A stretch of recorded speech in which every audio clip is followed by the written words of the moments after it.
siempre que no sea un trofeo cualquiera que algunos exhiben en su despacho. Es difícil encontrar un broker que cumpla con todas sus expectativas. O quizá no tanto. Active Trades, broker online desde 2001. Vamos a ver el día en gráficos, un día en el que vamos a estar muy pendientes de Lagarde, va a hablar en apenas 40 minutos, y en el que se va viendo cómo va el movimiento de subida, cómo van los tipos.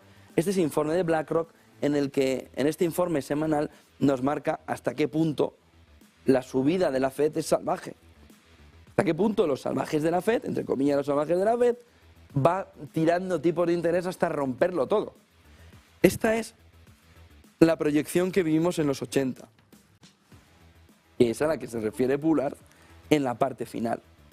Cuando hemos visto al principio a Bullard, Bullard se refiere precisamente al movimiento que obligatoriamente, después de haber visto crisis del petróleo del 73, crisis del petróleo del 79, cuando ya se pensaba que la inflación se había marchado, es el famoso momento en el que los tipos se lanzan hipotecarios al 14, al 17, al 12, en la compra de viviendas. Tu abuelo o tu padre pagaba el 14. Por culpa del momento posterior y por culpa de los errores de política monetaria que dice Bullard de la época Volcker, que llevó a que en los 80 la Fed lanzara, pero todos los bancos centrales, lanzara la inflación al cielo. Solo en ese momento al que cita Bullard nos podemos ver algo parecido a lo que se está viviendo ahora en 2022. Y fíjense porque el final de las proyecciones que dice BlackRock estaría aquí en el entorno del 4%, que ahora mismo parece poco. Es decir, en aquel momento, después de haber error tras error tras error de política monetaria en la década de los 70, la Fed tuvo que alzar los tipos hasta el entorno del 6,5, 6,75. En este momento, la Fed prevé el 4%, ya la mayoría de las casas dicen, 4% ni de broma. Se van a tirar 4,5, 4,25, 4,75 y a que aplicar las reglas Simeone. Partido a partido, data. Hay movimientos deflacionarios, bajamos, pero en el 24. O mantenemos hasta que la inflación ceda. Por lo que en este gráfico de Bloomberg lo que se ve es la escalada. Fíjense, porque si vemos 1972-2016, el movimiento de subida fue muchísimo más lento, con un movimiento sobre todo que tardó más de 100 semanas. Es que el movimiento de ahora no está ni en las 50 semanas. Y el movimiento de los 80, que es el que más se asemeja a esta situación, es decir, es la perspectiva de que incluso ahora nos estemos equivocando y tuviéramos que haber ido a ese ritmo, fue en la mitad de tiempo que ahora. En poco más de 10 semanas se produjo un movimiento de subida de tipos en 3 escalones. 1, 2, 3. Ahora llevamos 1, 2, 3 y 4.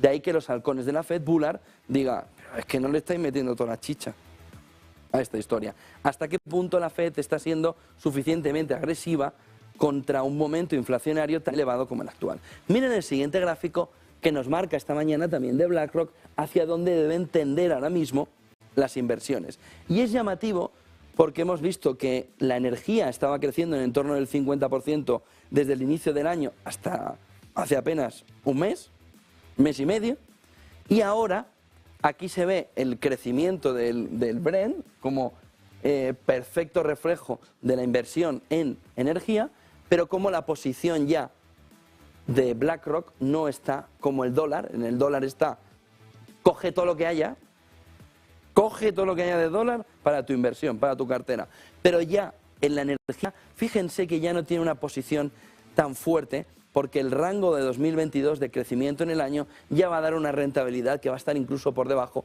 de la rentabilidad que vaya al dólar. Cuando se esperaba una rentabilidad del 50, pues ahora se va a esperar una rentabilidad que esté en el entorno del 20.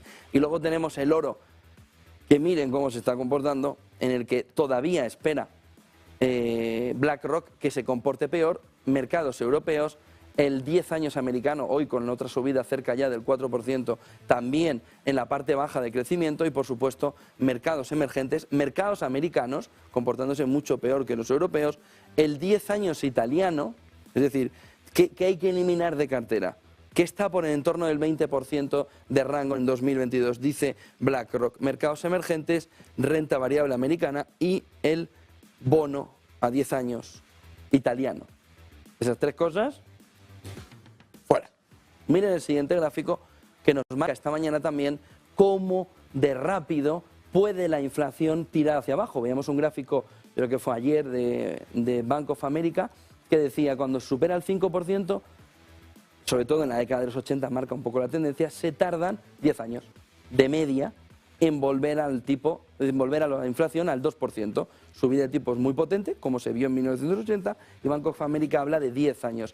Aquí no se va tanto, pero se queda cerca. BlackRock dice 2026. Échenle. Piensen dónde estaremos en 2026. 2026 con la proyección de que la inflación en ese caso llegue al objetivo del 2%. Y lo que dice BlackRock en este informe es, bueno, con calma, que esto puede usted pensar que venga del 23 al 2, ya, pero esto va a su paso, lento, progresivo, erosionando, hasta un punto en el que dentro de 5 años, 4 años, digamos, y en el 22 nos decían aquellos que estaban en los bancos centrales que esto se iba a pasar en el 23 y íbamos a volver al 2%. Porque ayer no dijo Lagarde, vamos a estar en el entorno del 2%, dijo, afirmo que estaremos en el 2%. Pues afirman mucho. Miren el siguiente gráfico de este informe de BlackRock que nos da 3 claves importantísimas en carteras en este momento. Abrace la volatilidad, esto se ha acabado, la gran moderación, ese largo periodo de crecimiento continuado y baja inflación ha terminado desde nuestro punto de vista, dice BlackRock. Vemos un cuadro macroeconómico y una volatilidad de mercado que va reverberando, que va dándole hacia un nuevo régimen. ¿Qué ha cambiado? Pues sobre todo, todas las constricciones, todo el problema que ha habido con las cadenas de suministro y luego la pandemia, la guerra de Ucrania, están llevando a un cambio de modelo, una era de cambio en la que lo que tenemos es una economía presionada por la inflación. Dice también, hay que vivir con la inflación, como segundo punto, esto ha llegado para quedarse, los 75 puntos básicos se repetirán, etcétera, etcétera, el Banco Central Europeo hará lo mismo, y dice, posiciónese, sin embargo, a largo plazo, en inversiones de net cero, de emisiones cero. Esto es habitual, lo del ESG, pues sigue insistiendo que pese a este movimiento, lo que mejor a largo plazo va a aguantar el golpetazo de la inflación van a ser las emisiones cero. Miren el siguiente gráfico que nos marca esta mañana de qué manera el tipo efectivo, aquí nos dice, no es que el dólar esté fuerte, es que las otras monedas están débiles. No. Bueno, aquí lo que hay es un desplome. Miren la línea azul, que es el yen, miren la línea amarilla, que es el euro, miren la línea roja, que es la libra, que venía lateralilla hasta que llegó Liz Truss, y miren el movimiento del dólar, que lo que nos está marcando además es un movimiento ahora mismo de valor refugio clarísimo, y ustedes pueden pensar, ya, pero en papel, si esto no vale nada. Bueno, no vale nada, en la carterica de algunos, en la rentabilidad de este año, ya les digo yo que sí vale. Miren el siguiente gráfico, que nos marca también esta mañana de qué manera se están comportando la economía norteamericana. Ayer se actualizaba el GDP Now de la Fed de Atlanta, que nos marca cómo va a ser el tercer trimestre. Pues ha remontado un pelín hacia el 0,3%, pero sigue estando en la parte bottom la posibilidad de un tercer trimestre en términos negativos, que igual sigue pensando la Fed que da lo mismo, porque en el fondo es técnico, teórico, de 4 economistas chiflados, le falta decir, o de repente nos sale con decir que esto refleja la mayor recesión de todo lo... Porque vivimos en esa esquizofrenia. Voy a negarlo hasta que lo acepte, y no solo lo acepte, sino que alerte a todo el mundo. Pero el GDP Now ya quedan muy poquitos días para el cierre de mes, será este viernes, y todo parece indicar que la Fed de Atlanta mantiene un crecimiento muy leve, donde con que se desvíe mínimamente, como se ve la parte baja de media de los analistas, se te va a negativo. Miren el siguiente gráfico, que nos marca también esta mañana de qué manera el comportamiento que está teniendo la economía norteamericana, pero también otras economías, vamos a ver si podemos verlo, nos indica cómo la Fed, en este gráfico de Charter, está subiendo más y más rápido que en ningún momento anterior. Y estamos viendo el crash del mercado de bonos del 94-95, estamos viendo la burbuja.com, estamos viendo la crisis de la zona euro y ese famoso tapering de la Fed en el 15-18, estamos viendo el market cross del 87 y estamos viendo, por supuesto, la crisis financiera del 2004-2006, en un gráfico que nos marca claramente de qué manera el cambio en los tipos de interés de la Reserva Federal se puede colocar al mayor ritmo de los últimos tiempos. Es verdad que estamos excluyendo la década de los 70, pero este movimiento de crecimiento sería incomparable en los últimos 40 años con este movimiento de subidas en parabólica de la Reserva Federal. Miren el siguiente gráfico para ver la fotografía clara de cómo el sentimiento ahora mismo del mercado es pesimista, pesimista, pesimista, pesimista y más pesimista. El sentimiento que tenemos en este caso negativo, bajista del mercado, está rompiendo hasta ya 2008. Es evidente que está marcando ya la línea camino del 2008. ¿Y qué es lo que marca este movimiento? Pues que el movimiento de caída del SP500 va a tener que ir acompasado con ese sentimiento negativo. ¿Que pueda haber rebotes? ¿Que pueda haber rebotes? Dicen los analistas, sí, pero ese sentimiento negativo es demasiado agresivo. Miren el siguiente gráfico de Real Investment Advice, en el que también se ve cómo el movimiento de inflación viene acompañado, que son las gráficas, es decir, las barras, perdón, viene acompañado de un movimiento de subida muy fuerte del 10 años, pero viene sobre todo, y este es el siguiente argumento que les quería, y el último, poner en esta mañana, en estas claves del día, el total de la deuda. El total de la deuda junto con el movimiento de inflación, fíjense hasta dónde está, hay que remontarse a los 80, más el 10 años americano subiendo hacia arriba muy potente, pero sobre todo este movimiento de deuda. Y cada vez que el movimiento de deuda ha caminado hacia estos términos, a los que va ahora mismo, viene un crash sí o sí o sí. Y solo tienen que ver qué sucedió con la crisis financiera del 2008, donde se veía también un movimiento inflacionario y un movimiento también del 10 años americano que iba a tirar al conjunto del mercado, lo mismo en la crisis.com y sobre todo el bear market que se vivió en el 87, camino de aquella década de los 90 que fue negativa. Vemos el siguiente gráfico en el que también se ve esta mañana como la gran cantidad de deuda que hay ahora mismo en el mercado, donde dicen, oiga, es que esta crisis no es como la del 2008, no va a haber problema en el sistema financiero. Bueno, dígame cuánto estamos endeudados, ¿no? Pues esto es lo que estamos endeudados. Fíjense el movimiento de leverage, de apalancamiento que hay en el mercado, hasta de préstamos estudiantiles, ¿se acuerdan? Biden, vamos a perdonarlos. Hasta de préstamos estudiantiles, todos los márgenes, toda la vivienda, en un movimiento que ha abierto un gap como un acordeón enorme que lo que marca es la exposición en el Real Gross Domestic Product, que es el Producto Interior Bruto Real exponencial, frente al Producto Interior Bruto Real. Fíjense cómo ese leverage, cómo ese movimiento de acordeón que está marcando este gráfico nos marca que sí hay un alto endeudamiento ahora mismo en el mercado, peligroso para el sistema financiero. Y miren el siguiente gráfico porque nos marca esto. Es una parabólica inversa donde el gap final, esa boca que abre así, el tiburón aquí, que abre aquí, nos está marcando precisamente eso.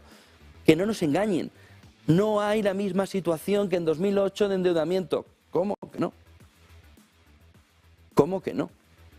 Miren, esta parte azul o roja marca el gap desde 1959 que ha habido en el coste de vida de los ciudadanos. Es decir, ¿hasta dónde no me llega al suelo que me tengo que endeudar? Vivienda, coche, crédito al consumo, la Play, el no sé qué, X, servicios. ¿Qué me tengo que endeudar para poder llegar al coste de vida que me merezco? Pues miren, esto entre el 59 y el 91 era positivo. Se endeudaban lo mínimo, la casa, pero había ahorro, ahorro, ahorro. Estados Unidos estamos viendo. Entonces, aquí había un gap muy claro entre el nivel de vida que podía asumir un ciudadano norteamericano y el que de verdad asumía. Y era un nivel de vida que estaba por debajo de lo que podría alcanzar, porque era previsor. Y entonces ahorraba para tener la tranquilidad de que si vienen mal dadas, fíjense que aquí estuvo la crisis del petróleo primera, entre el 70 y el 79, fíjense que es esto, pero era un movimiento constante. Llega la época del 95, 99 y todo el mundo se merecía una casa mejor, se merecía un coche mejor, se merecía unas vacaciones mejores y se merecía pues todo lo que pudiera haber aquí en la Tierra. Pues lo quiero. No podíamos ir a la Luna, pues entonces no se compraba ni a la Luna, pero se compró de todo. Y cambió esa manera de pensar en la que lo que se aplicaba ya a partir del 95 es gasta lo que debes, aunque debas lo que gastes. Gasta lo que debes, aunque debas lo que gastes. Y aquí empezó a abrirse una especie de gap pequeñita, ¿ven? Un pequeño gap, en el que el coste de vida se sorteaba vía impacto de crédito. Yo cojo crédito porque voy a consumir sí o sí. Y en este movimiento llegó al cruce en la década, en 2008, en torno de 2008-2010, un poquito más tarde fue el cruce, en el que veíamos el crédito al consumo. Esto es el crédito al consumo. El gran negocio de la banca no llega hasta la década de los 90, en el que se le mete en la cabeza, ¿acuerdan? Oiga, ponga aquí un plazo fijo, le regalo la bici, ponga las famosas ollas, el no sé qué. El préstamo al consumo pasó a ser el gran protagonista frente al depósito. Y de tal manera que este crecimiento del préstamo, de todo lo que se pudiera comprar, llevó al gap enorme en el que el ciudadano, a base de mensajes de te lo mereces, te lo mereces, te lo mereces, te lo mereces, venga, que esto deberías tenerlo, venga, a gastar, a gastar, a gastar y a gastar. Y ese agujero en el que nos encontramos ahora mismo es el gap en el que entre la vida, el Producto Interior Bruto por persona y en el coste de vida que de verdad tiene cada ciudadano. Aquí vivimos ahorrando, aquí vivimos endeudándonos. Y ese es el gran problema que ahora en esta crisis ven también los bancos, que dicen, oiga, se va a constreñir la concesión de crédito de manera inmediata. ¿Por qué? Oiga, ¿no han disfrutado bastante? Ahora toca abrocharse el cinturón, pero hasta que duela. Ahora toca abrocharse el cinturón. Este gráfico de Real Investment Advice es una maravilla, es una joya que refleja perfectamente el entorno en el que estamos, el momento en el que estamos y este gap, esta boca abierta de tiburón en el que hay que vivir al límite.